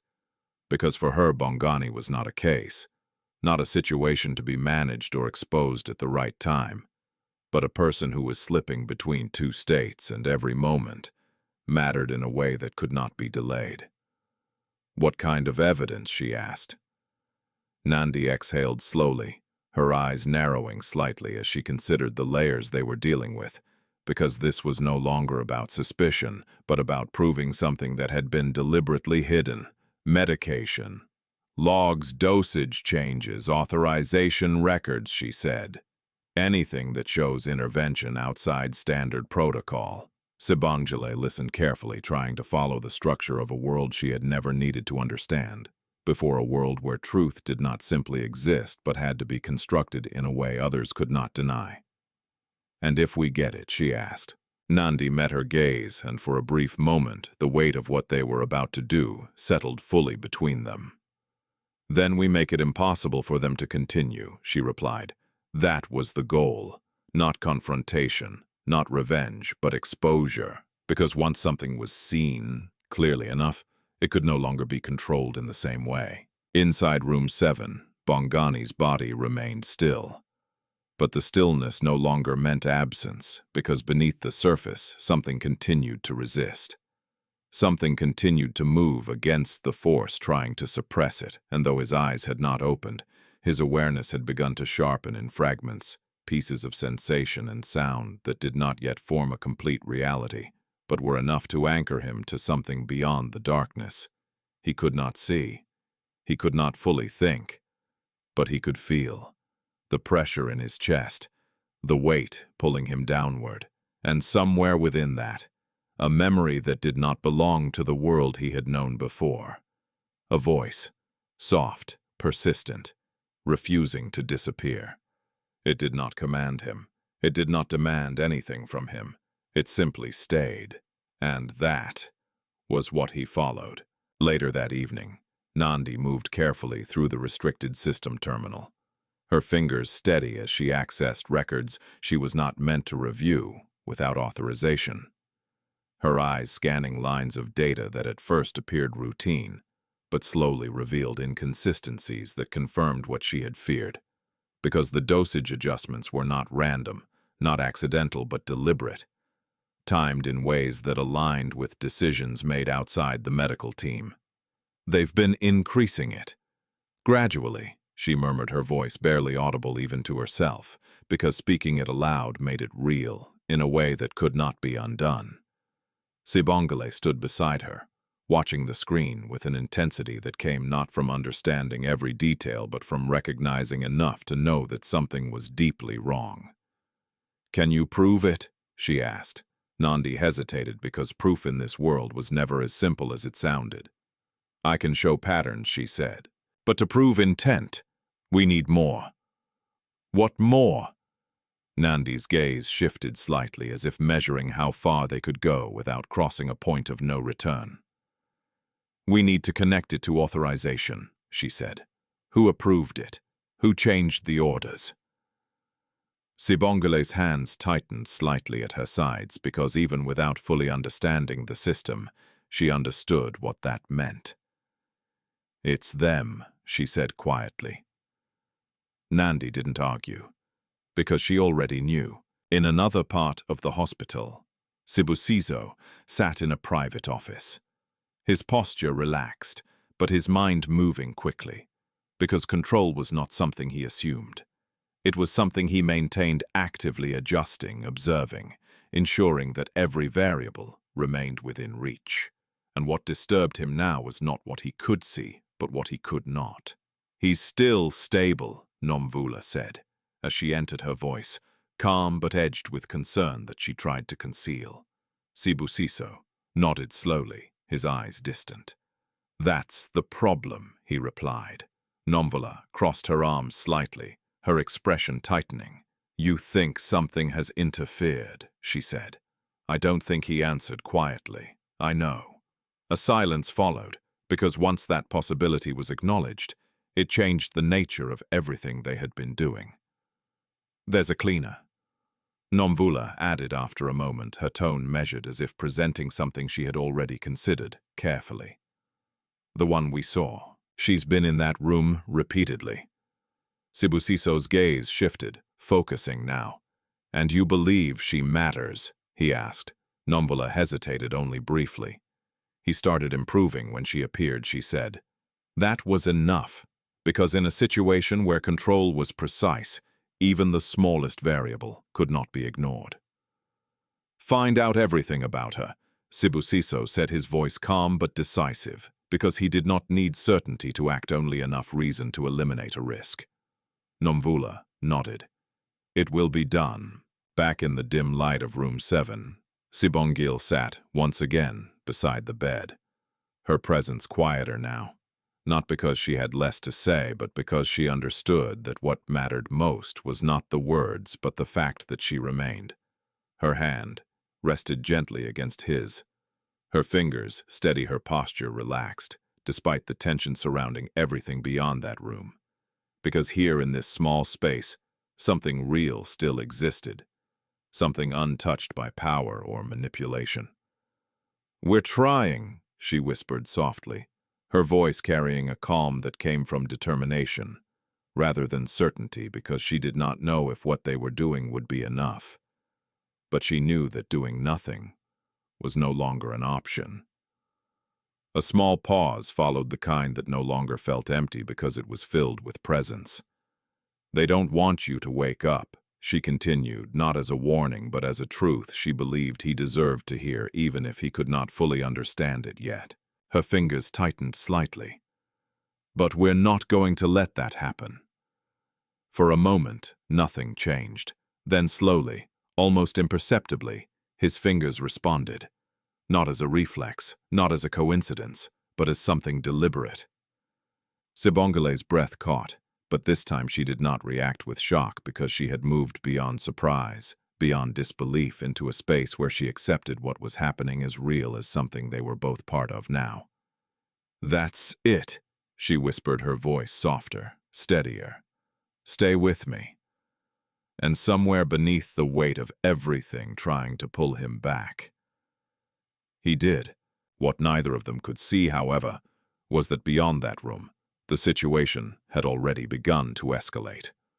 Because once people like Sibusiso began to notice a disruption, they did not wait for it to grow. They moved quickly, decisively, ensuring that whatever threatened their control was removed before it could take shape. And now, Sibongile was no longer invisible. She had been seen, and once seen, she could no longer move freely in the way she once had. The space around her was closing. The time they had was running out. By the time the next night settled over Johannesburg, the hospital no longer felt like a place of healing to Sibongile, but rather a space divided between what was visible and what was deliberately hidden, between the routines everyone followed and the quiet manipulations that shaped outcomes without ever being spoken aloud. The corridors still echoed with footsteps, monitors still beeped in steady rhythm, and patients still waited for recovery or decline. Yet beneath all of that, something darker had begun to move with intention, and she could no longer pretend she was simply part of the background. Sibongile walked more carefully now, not slower, not hesitant, but aware in a way she had never been before, because once a person understood that they were being watched, every movement carried weight, every decision became visible, and even silence could be interpreted as defiance. She kept her head lowered. When passing others, her expression neutral, her presence as close to invisible as she could make it. But inside, her thoughts were sharper than ever, because she knew that time was no longer something she could rely on. Nandi had already warned her earlier, that day, that access logs were being reviewed more frequently that certain entries were being flagged and that the system itself was no longer a safe place to move unnoticed, which meant that whatever they needed to do next had to be done quickly and without error, because a single misstep could close every remaining path. "We cannot wait any longer," Nandi had said, her voice steady but urgent as they stood in a small, unused office near the back of the ward, where the noise of the hospital softened, just enough for their words to remain contained. "If they escalate again, it won't just be increased dosage. They might transfer him or isolate the case completely." Sibongile had nodded slowly, the meaning of those words settling into her chest with a heaviness that made it difficult to breathe, because she understood that if Bongani was moved beyond their reach, everything they had done would collapse instantly, and whatever chance he had of fully returning would disappear into a system designed to protect itself first. "What do we do?" she had asked, not because she lacked courage, but because she needed clarity, a direction that would turn what they knew into something that could not be ignored. Nandi had looked at her for a long moment before answering, as if measuring not her willingness but her readiness to step into something far more dangerous than anything she had faced before. "We make him visible," she said finally. "Not just to us, not just to this hospital, but to people who cannot ignore what's happening." Sibongile had felt her heart tighten at those words, because visibility was a double-edged thing, especially for someone like her, someone who had spent her entire life surviving, by remaining unnoticed, by moving quietly through spaces that were not designed for her to be seen in. "And how do we do that?" she asked. Nandi's gaze had hardened slightly, not with fear but with resolve. "We document everything," she said, "and when the moment comes, we release it." Now, as Sibongile stood once again outside room 7, the weight of that plan pressed against her, because stepping inside no longer meant simply being present. It meant becoming part of something that could not be undone, something that would change not only Bongani's life but hers as well in ways she could not yet fully understand. The guards watched her more closely this time, their posture firmer, their eyes no longer dismissive, because she had crossed from being invisible to being noticed, and noticed people were always treated differently. "You're not on the list tonight," one of them said, his tone controlled but not hostile. Sibongile lowered her head slightly, her voice calm. "I was asked to check sanitation levels," she replied, choosing her words carefully because even small details could determine whether she was allowed to pass or turned away. The guard hesitated, his gaze lingering on her just long enough to make it clear that something had changed, that she was no longer simply a cleaner moving through routine tasks. "Make it quick," he said, finally stepping aside. It was not trust, it was tolerance, and Sibongile understood the difference. Inside the room, the air felt heavier than before, as if the tension that had been building outside had seeped through the walls and settled into the space itself, wrapping around everything in a way that made each movement feel more significant. She approached the bed slowly, her eyes immediately drawn to Bongani's face, searching for any sign that what she had felt before, what she had seen, had not been taken away. For a moment, nothing appeared different, and a quiet fear began to rise inside her, not sudden, not sharp, but creeping, the kind that grows slowly when hope is threatened. Then his breathing shifted, subtle but unmistakable, stronger than it had been. Sibongile exhaled softly, the tension in her chest easing just enough for her to move closer, her hand finding his without hesitation, because that connection had become the one thing she trusted completely. "I'm here," she whispered, her voice steady, carrying the same quiet certainty that had guided her through every night she had spent on that cold floor. There was no immediate response, but she no longer needed one to believe, because she had already seen enough to know that he was not lost. "They're trying to stop you," she continued, her fingers tightening slightly around his, as if anchoring him to something beyond the pull he was fighting against. "But you're stronger than they think." A long pause followed, filled with the soft hum of machines and the quiet rhythm of breath that now felt more alive than before. Then slowly, his eyelids trembled. Not once, not briefly, but again and again. Sibongile leaned closer, her heart pounding her breath, catching in her throat as she watched the movement grow stronger, more deliberate, as if something inside him was pushing through layers that had held him down for too long. "Bongani," she said softly, her voice no longer a whisper but something firmer, something that carried weight because this moment was no longer fragile, in the same way it had been before. His fingers responded, tightening around hers in a way that was no longer weak, no longer uncertain, but still limited by a body that had not yet fully returned. And then, with a slow, visible effort, his eyes opened, not fully, not clearly, but enough. Enough for light to enter. Enough for the world to begin to take shape again. Sibongile felt the tears before she realized they had formed her vision blurring as she leaned closer, not to see him more clearly, but to make sure he could see her. To make sure that the first thing he recognized in this new fragile return was not fear, not confusion, but presence. "You're safe," she said gently, even though she knew that was not entirely true. Because what mattered in that moment was not the full reality, but the anchor she could give him. His gaze struggled to focus, moving slowly as if searching for something familiar in a world that had become distant. And then it settled. On her. Not with clarity, not with full understanding, but with recognition. Faint, but real. His lips moved, the effort visible, the sound barely forming, but enough to break through the silence. "You." The word was incomplete, fragile, but it carried something undeniable. Sibongile's breath caught. "I'm Sibongile," she said softly, her voice trembling now despite her effort to remain steady. "I've been here."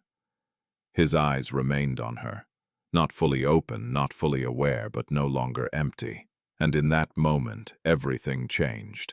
Because Bongani Mthembu was no longer a man suspended between life and absence. He had crossed back, not completely, not safely, but undeniably. And beyond that room, beyond that fragile moment of return, forces were already moving, already adjusting, already preparing for what came next. Because once he woke up even partially, the balance they had controlled so carefully would begin to break. And Sibongile, standing beside him, holding his hand, as if it were the only thing grounding both of them to that moment, knew with a certainty that left no room for doubt that nothing would remain the same after this. Because now he could see, and once a man like Bongani began to see, he would not stop the moment Bongani's eyes opened, even if only partially. Even if only for a few fragile seconds, something irreversible had begun, because awakening was not just a physical return but a shift in power. A crack in a structure that had been carefully controlled from the outside, and though the world beyond that hospital room had not yet realized it, the balance had already started to tilt. Sibongile felt it before she could fully understand it. Not in the way people feel, danger approaching, but in the way, something deep inside, recognizes that a turning point has been crossed, and there is no path back to what existed before. She did not move away from him, did not loosen her grip because the connection between them had become more than comfort. It had become an anchor, something that grounded both of them in a moment that could easily be lost if disrupted too quickly. "Don't try to speak yet," she said gently, her voice steady despite the rush of emotion that filled her chest. Because she knew his body had not fully caught up with his awareness that every movement required effort, that even opening his eyes had cost him more than anyone outside that room could understand. Bongani's gaze remained on her, unfocused, but searching as if trying to place her within a world that had fractured into fragments of memory and sensation. And though his mind had not yet formed clear thoughts, something within him recognized her presence as constant, as familiar, as the one thing that had not disappeared when everything else had. His lips moved again slower, this time the effort visible in the slight tension of his jaw. But no clear word followed, and Sibongile did not push him, did not rush him, because she understood instinctively that forcing anything in this moment could pull him backward rather than forward. "I'm here," she repeated softly, not because she believed he had forgotten, but because repetition created stability. And stability was what he needed now more than anything else. Behind them, the quiet hum of the machines continued. But to Sibongile, they no longer felt like the center of the room, because what mattered now was no longer what those machines measured, but what was happening beyond them within him, within the space that could not be tracked or controlled in the same way. A faint sound of movement outside the door pulled her attention for just a second, and in that second reality returned with full force, because this moment, as powerful as it was not protected, not hidden, not safe, and the knowledge of that settled into her with a clarity that left no room for hesitation. "We don't have much time," she whispered, her voice lowering slightly, not out of fear but out of awareness, because she knew that the moment his condition was visibly recognized, everything would change again, and the people who had worked to keep him silent would not simply step aside. Bongani's eyes shifted slightly, not fully understanding the words, but sensing the urgency behind them, sensing that the world he was returning to was not waiting quietly for him, but moving, adjusting, preparing. Nandi entered the room, quietly, closing the door behind her. With care, her movements controlled her expression, composed but tense, because she had been watching the monitors, watching the changes, and she knew that this moment could not remain hidden much longer. "He's awake," she said softly, though the statement felt almost unnecessary because it was already clear, already undeniable, even in its fragile state. Sibongile nodded, her eyes still on Bongani, her hand still holding his, as if letting go would disrupt something that had only just begun to stabilize. "He can see," she replied. Nandi stepped closer, her gaze moving quickly from the monitors to Bongani's face, observing, measuring, confirming what she had suspected. And though she had seen patients return from similar states before, there was something different here, something that did not fit the pattern of gradual recovery. "This is faster than expected," she murmured. Sibongile glanced at her briefly. "He's been trying," she said. And though the words were simple, they carried a truth that Nandi could not dismiss, because effort, even in a body that could barely respond, had a way of shaping outcomes in ways that medical explanation alone could not fully account for. Nandi exhaled slowly, her mind already moving ahead, because confirmation of his awareness meant that the next phase had to begin immediately, and delay was no longer an option. "We need to document this now," she said, her tone firm, her decision clear, because once something like this was recorded officially, it became harder to suppress, harder to reinterpret, harder to erase. Sibongile hesitated for a brief moment, not because she doubted the decision, but because she understood what it would trigger, because making his awakening visible meant accelerating everything that was already moving beneath the surface. "They'll find out," she said quietly. "They already suspect," Nandi replied. "This just makes it real." That was the truth of it. Suspicion could be ignored. Reality could not. Nandi moved toward the system terminal inside the room, her fingers steady as she began entering observations, timestamps, responses, every detail recorded with precision, because she knew that if this was going to stand against whatever came next, it had to be exact, undeniable, complete. Bongani's gaze shifted again, following movement more clearly now, his awareness sharpening in small increments enough to recognize that something beyond his control had been happening, enough to sense that the people around him were not all the same, that some carried urgency, while others carried intention of a different kind. His fingers tightened slightly around Sibongile's, a movement that was no longer accidental, no longer weak, but still restrained by a body that had not yet fully responded to his will. She leaned closer again, her voice soft but steady. "You're safe for now," she said, and though she knew the truth was more complicated, she understood that what mattered in this moment was not the full reality, but the space he needed to continue returning. His eyes remained on her, and in them, though still clouded, there was something new. Awareness, not complete, not fully formed, but present. And presence once established could grow. Outside the room, footsteps approached, heavier, more deliberate. And this time the sound did not pass by, did not fade into the distance, but stopped just beyond the door. A pause that carried intention rather than coincidence. Nandi's hands stilled for a brief second over the terminal, her breath tightening as she recognized what that meant, because timing like this was never random, not anymore. "They're here," she said quietly. Sibongile's grip on Bongani's hand tightened instinctively, her eyes moving toward the door before returning to him, because even as the threat approached, she refused to step away, refused to break the connection that had carried them to this point. The door opened slowly.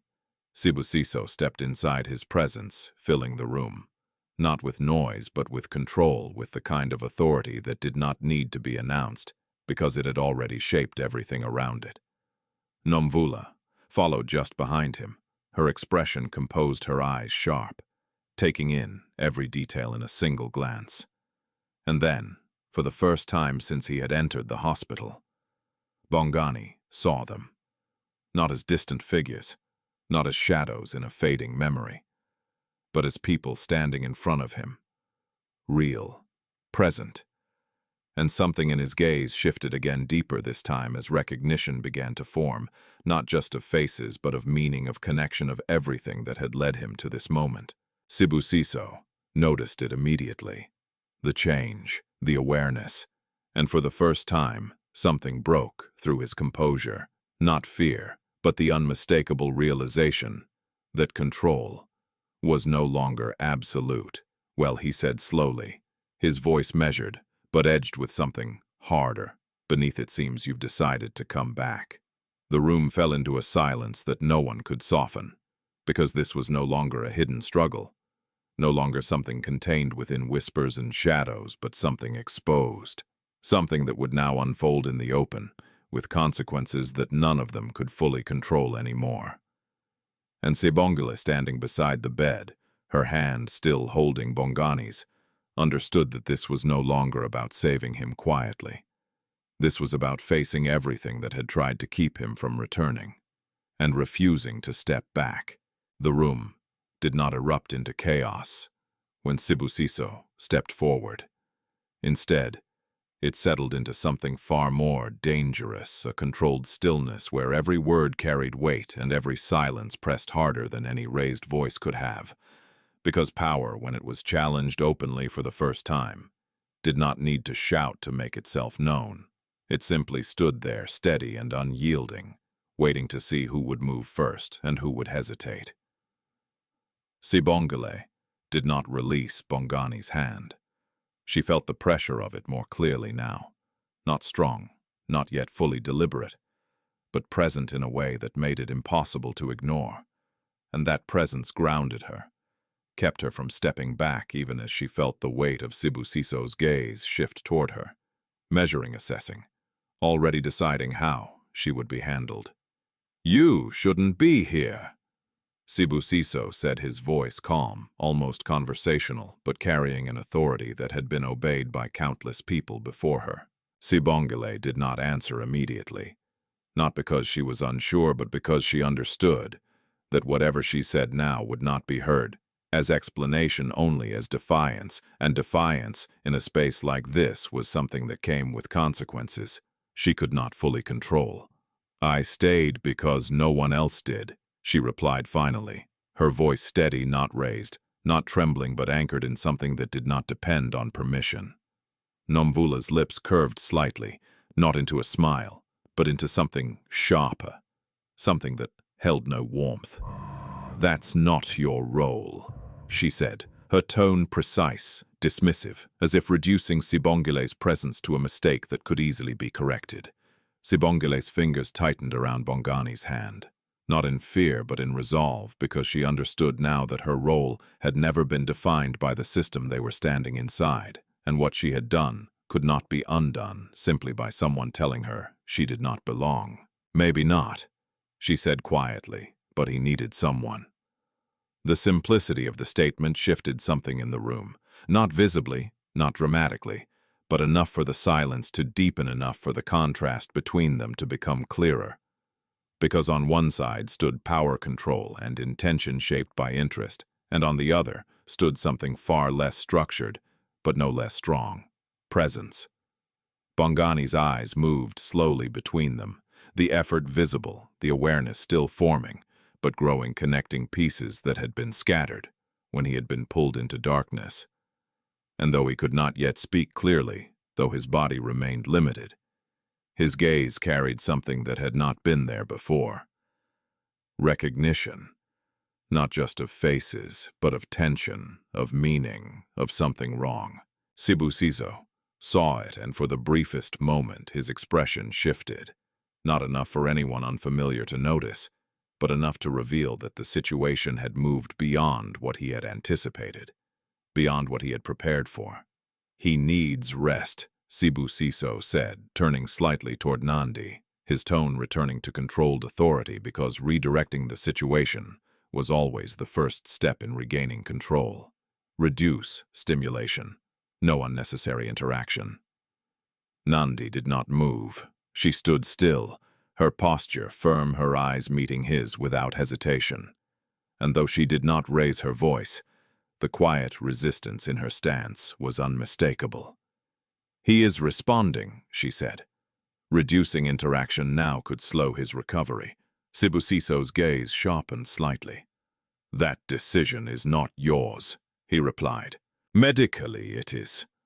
Nandi answered, her voice steady, grounded not in defiance for its own sake, but in professional truth, in something that could not be dismissed as easily as Sibongile's presence.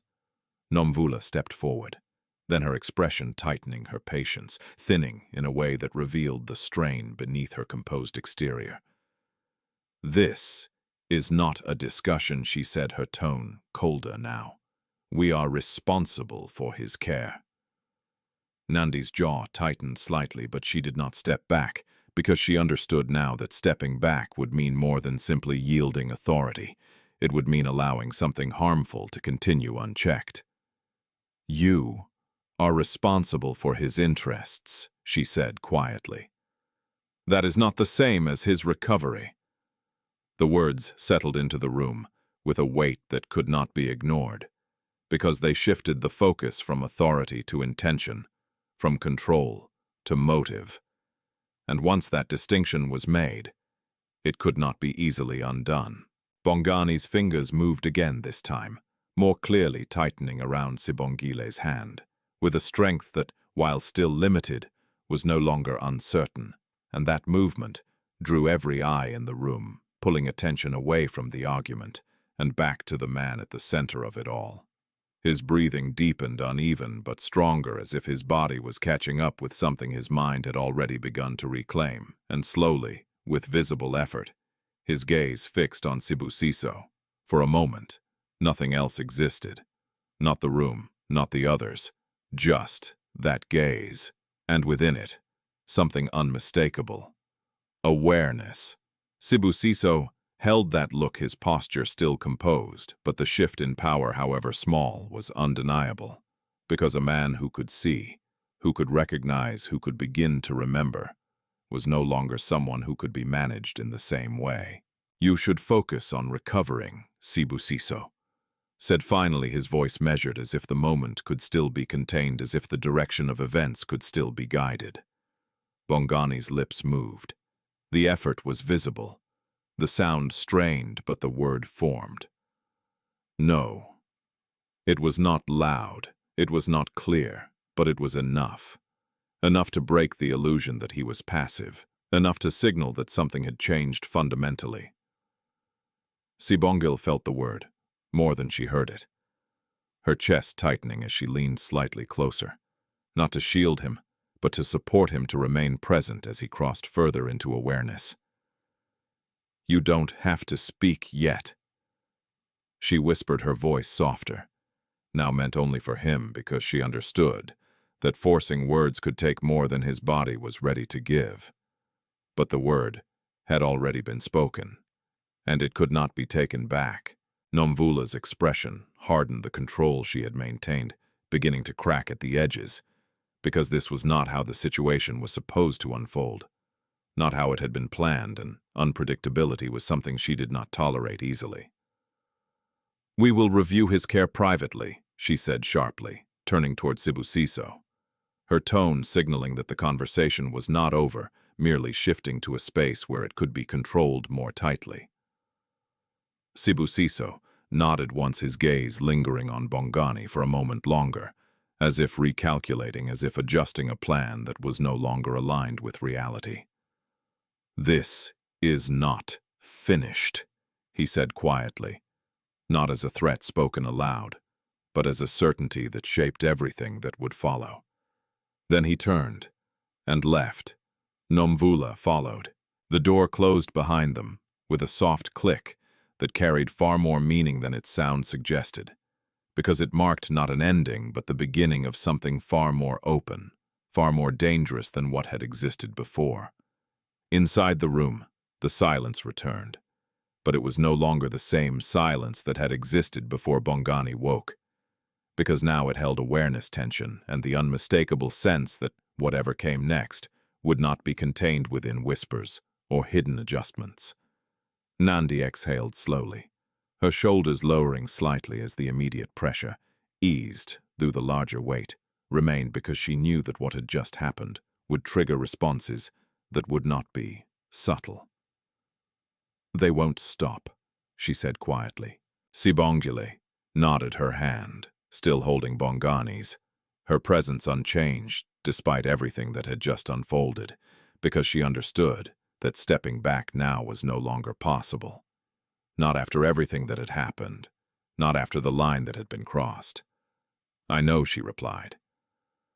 Bongani's eyes shifted again, returning to her, the focus clearer now, the awareness stronger, and though he could not yet speak fully, could not yet move freely, something in his gaze had settled. Not confusion, not uncertainty, but intention. And that intention would change everything. Morning arrived slowly, as if even the city itself hesitated before stepping into what this day would bring. Because somewhere within the walls of the hospital, something had shifted, beyond quiet recovery, beyond hidden resistance, and into a space where truth could no longer remain contained. The light that filtered through the narrow ICU windows did not feel ordinary to Sibongile. It felt like the beginning of something she had not chosen, but had already committed herself to something that would not allow her to return to the life she had lived before. She had not slept, not truly. Her body had rested in brief moments, her eyes closing for seconds at a time, but her mind remained alert, aware of every sound, every movement, every change in Bongani's breathing. Because she knew now that his recovery was no longer just about healing, it was about survival, within a system that had already tried to control the outcome. Bongani's eyes were open when she looked at him that morning, not fully clear, not yet strong, but present in a way that no longer felt fragile. Because awareness, once established, had a way of stabilizing itself, of growing, even when the body lagged behind. His gaze found hers more quickly this time, as if recognition no longer needed to search, as if something within him had already anchored itself to her presence. "You stayed." He said the words, slow, uneven, but unmistakable, each syllable carrying effort, but also intention, because speaking even in that limited state was not simply a physical act, it was a decision to engage, to step fully into the world he had nearly lost. Sibongile felt her chest tighten, not from fear, not from uncertainty, but from the quiet weight of being seen. Because until that moment, everything she had done had existed, without acknowledgement, without recognition, and now with a single sentence that had changed. "Yes," she replied softly, her voice steady despite the emotion that moved beneath it. "I stayed." There was no explanation in her tone, no attempt to justify what she had done, because she understood that some actions did not need to be explained to those who could feel them. Bongani's gaze held hers for a moment longer, as if measuring something beyond words, as if understanding that what she had given was not something that could be repaid easily, not something that fit within the structures he had built his life around. "They tried to keep me down," he said after a pause, the words clearer now, though still slow, each one shaped carefully as his body adjusted to the effort of speaking. Sibongile nodded because there was no point in softening that truth, no point in protecting him from something he had already begun to recognize. "They're still trying," she said quietly. A faint shift passed through his expression. Not shock, not surprise, but something more controlled. Something that belonged to the man he had been before the accident. The man who understood power, who understood strategy, who understood what it meant when someone acted in silence rather than in the open. Bongani's fingers tightened slightly around hers, the movement small but deliberate. And in that moment, the connection between them shifted again. No longer one of caretaker and patient, but something more balanced, something built on mutual awareness. "We won't let them." He said the sentence incomplete in strength but complete in meaning, because intention once formed did not require full physical power to exist. Nandi entered shortly after her presence, calm but purposeful, her eyes moving quickly between them, confirming what she had already suspected from the overnight reports, because Bongani's condition had crossed another threshold, one that could no longer be explained away or delayed. "You're speaking," she said, her tone measured, not surprised, but acknowledging the significance of the moment. Bongani shifted his gaze toward her, his awareness now extending beyond Sibongile, taking in the room, the people, the space he was returning to, piece by piece. "Enough," he replied. Nandi nodded, understanding both the limitation and the progress contained within that single word, because recovery was not measured in speed, but in direction, and his direction was now clear. "We've documented everything," she said, glancing briefly at Sibongile, before returning her attention to him, because what they had gathered over the past days was no longer just suspicion, but evidence structured in a way that could stand against scrutiny. Bongani's eyes narrowed slightly, a subtle shift that revealed the return of a mind that had not lost its sharpness, only its ability to act on it fully. "Good," he said. There was no hesitation in that response, no need for further explanation, because he understood immediately what that meant.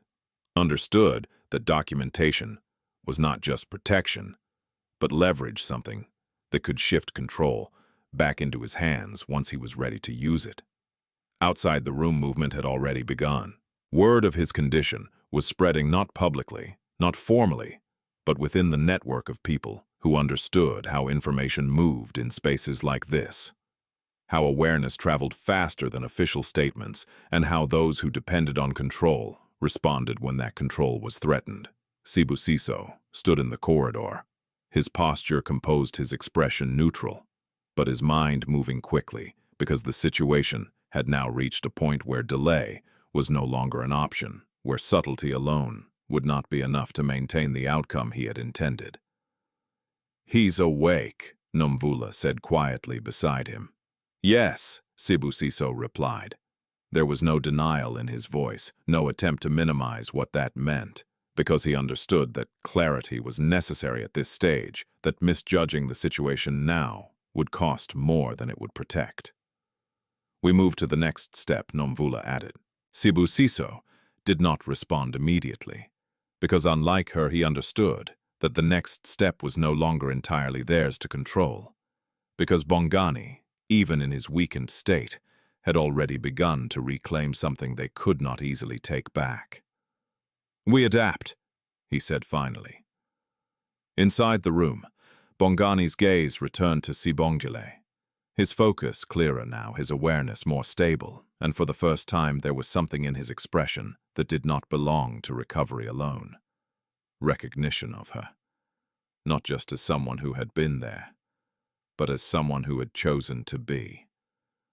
"You shouldn't be here," he said quietly, echoing the words that had been spoken to her before but carrying a completely different meaning. Sibongile tilted her head slightly, a faint, almost tired smile touching her lips, because she understood the difference immediately. "I know," she replied. Bongani's expression shifted, not into a smile, not fully, but into something softer, something that suggested understanding rather than judgment. "And yet you are," he said. "Yes," she answered simply. A silence followed, but it was no longer heavy, no longer tense, because it held something else now, something that had grown quietly between them without either of them naming it. Trust, not built over time in the usual way, not negotiated or defined, but formed through presence, through staying when leaving would have been easier, through choosing someone when there was no obligation to do so. Bongani exhaled slowly, his body still weak, still recovering, but his mind already moving ahead. Already considering what would come next, because he knew that waking up was only the beginning, that what followed would require more than recovery, more than strength. It would require action. And this time, he would not be alone. In life, we often believe that power belongs to those who have wealth, influence, and control.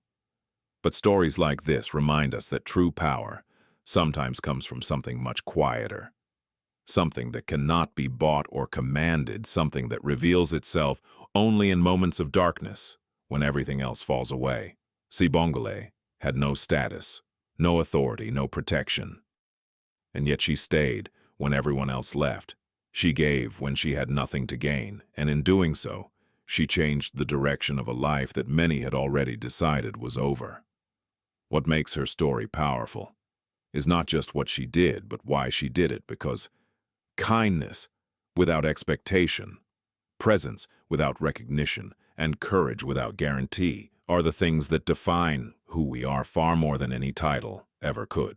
Bongani's wealth could not protect him in his weakest moment, but her presence did, and that is a truth that reaches far beyond this story, into our own lives, into the choices we make every day, into the way we treat people who have nothing to offer us in return. So ask yourself, in a world where it is easy to walk away, where it is easy to look the other way, what would you choose to do? Would you stay, even if no one noticed, even if it cost you something, even if it changed your life in ways you could not predict, if this story touched you, if it made you feel something real? Take a moment to share your thoughts in the comments. Tell us where you are watching from and what time it is in your country, because every story becomes stronger when it connects people across the world. Don't forget to subscribe, like, and share so that more people can hear stories that remind us what truly matters.